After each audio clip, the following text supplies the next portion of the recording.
and the 43rd Galactic Cycle, the United Species Accord USA, reached a unanimous verdict. Humanity was too volatile to be allowed full galactic access. The decision came after decades of watching Earth's progress from afar. Humans developed rapidly, too rapidly. They warred with each other, rebuilt faster than anyone expected, and adapted to chaos with frightening ease. The Galactic Accord feared what humanity might do if given freedom to spread. So they built the Veil. It wasn't a prison, per se. It was containment, a boundary of quantum-locked space that encircled Earth's solar system, camouflaged and enforced with autonomous defense sentinels. Officially, Earth was never contacted. The Accord said it was for our protection. Unofficially, it was because they feared what humanity would become. But humans, as always, discovered the cage. And then we started rattling it. The first crack came from Lunar Base Theta. A mining team drilling into deep lunar rock detected a gravitational ripple that didn't match known stellar activity. After months of covert observation, astrophysicist Dr. Alara Chen discovered the truth, a boundary field cloaking the outer edges of the solar system. Humanity wasn't alone. Worse, we were being quarantined. World governments denied it, of course, but the discovery couldn't be buried for long. The data leaked to the net, and suddenly Earth was awake, angry and curious. The response was predictable. If we're being contained, what are they afraid of? That question became the rallying cry of a new global movement, Project Ascension. Led by rogue scientists, ex-military strategists, and engineers from every nation, Project Ascension united humanity in a way no war or disaster ever had. Hidden from official governments and the Accord surveillance probes, the project spanned underground facilities, off-grid colonies, and deep space launch platforms. Its goal was simple: break through the veil, and then find out who put us here, and why. It took 15 years. 15 years of sabotage, espionage, and silent rebellion. Children were born into secret tunnels, lit by the glow of fusion cores. Songs were written in the dark. Hope became a weapon. In 2291, Ascension launched the Icarus Protocol. Not a ship, a signal, a quantum burst, encoded with every scientific achievement, culture, and question humanity had. A declaration to the stars. We know. We see you. We are coming. The Accord's first official contact with humanity came not as ambassadors, but as jailers. 37 hours after the Icarus Protocol, 3 ships decloaked above Earth's orbit. They called themselves peacekeepers. They offered guidance, diplomacy, and membership in the Accord, under strict limitations. Their message was clear: you are not ready. Earth laughed. Then we launched the Odyssey. Humanity's first FTL ship wasn't sleek or elegant. It was ugly, patched together from salvage, asteroid metals, and experimental tech. But it worked, and when it breached the veil, every alarm in the galaxy screamed. The Accord summoned their tribunal. They demanded Earth recall the Odyssey. They issued threats. Humanity replied, "You tried to contain us. Now witness what we are." So began the trials. Instead of war, the Accord proposed tests. Prove humanity's stability, they said. Demonstrate diplomacy, intellect, restraint. They thought it would tame us. They didn't understand. Humanity excels in adversity. We sent linguists to debate ancient races. We sent disabled veterans who'd rebuilt themselves with machine limbs. We sent orphans who had learned survival in broken cities. And every time we won. Not because we were perfect, but because we were relentlessly human. What the Accord hadn't expected was the effect humanity would have on others. Species long held under Accord regulations watched us rise. They saw our music, our stories, our stubborn refusal to kneel. The SYRR, a race bred for servitude, began to rebel. The Vanek, once bound by castes, started erasing titles.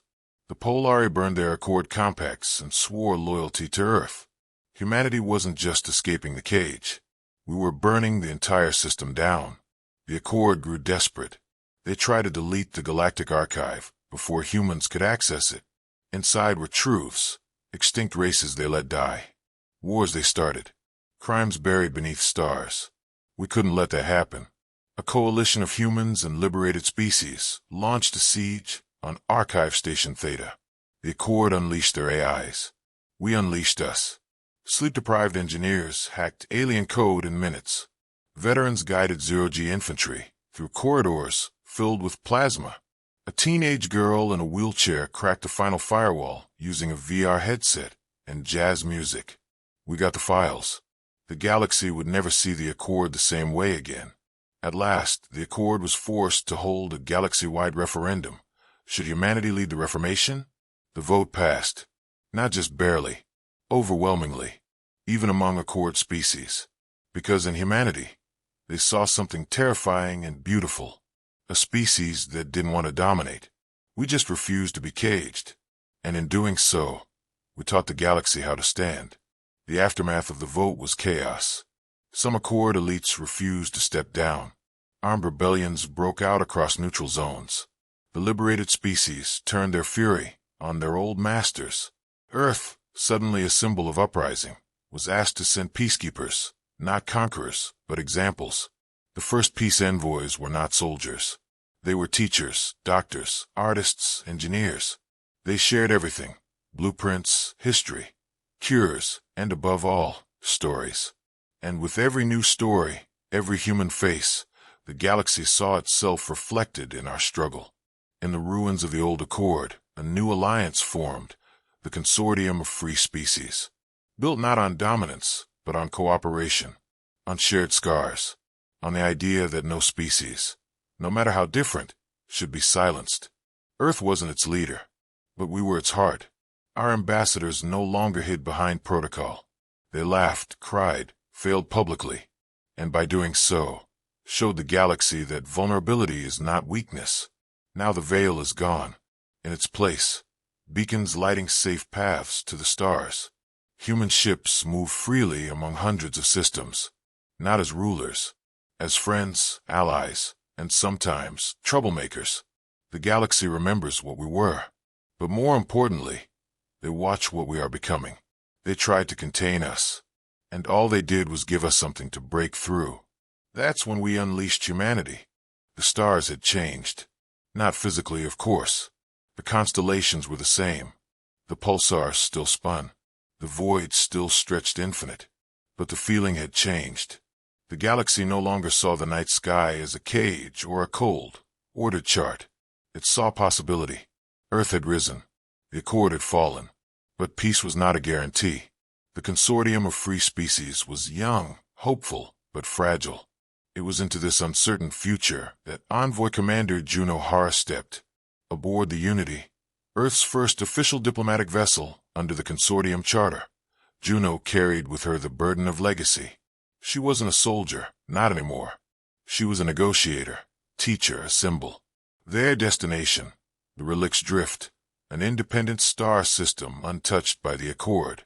The Relics had survived by vanishing, slipping between detection fields and erasing themselves from history. Now, with the Consortium forming, they had sent a message. We remember Earth. We remember fire. We are ready to speak. Chapter 11. The Drift. The Relics were not like other species. They did not walk, they flowed. Their cities were suspended between gravity wells, delicate arcs of crystal and plasma. When Juno stepped onto their world, she saw no weapons, no guards. Only eyes, thousands of them watching. The council of voices greeted her in silence. Then, one by one, they began to sing. It was not music. It was memory. Juno stood motionless as the history of the Relics was poured into the chamber. Their exodus from the Accord, their hidden evolution, their legends of Earth, the Firestar, the Breaking Veil, the songs of the Archive. When they finished, the chamber was still. Then the eldest among them, a shimmering elder named Thalkar, spoke. You broke the silence of history. We would ask you to break one more. Juno leaned forward. What silence? The Accord buried something far older than any of us. And now, with the veil gone, it stirs. Chapter 12. The Signal That Should Not Be. Thalkar handed her a crystalline shard, a data cipher tuned to frequencies the Accord had once forbidden. The signal it contained was not human, not even from this cycle. It was a warning, A distress call, not from a planet, but from a machine intelligence buried beneath the galactic core, a remnant from before the Accord, before even the first civilizations. They called it null origin, Thalkar whispered, and it knows the veil is broken. Juno sent a signal to Earth.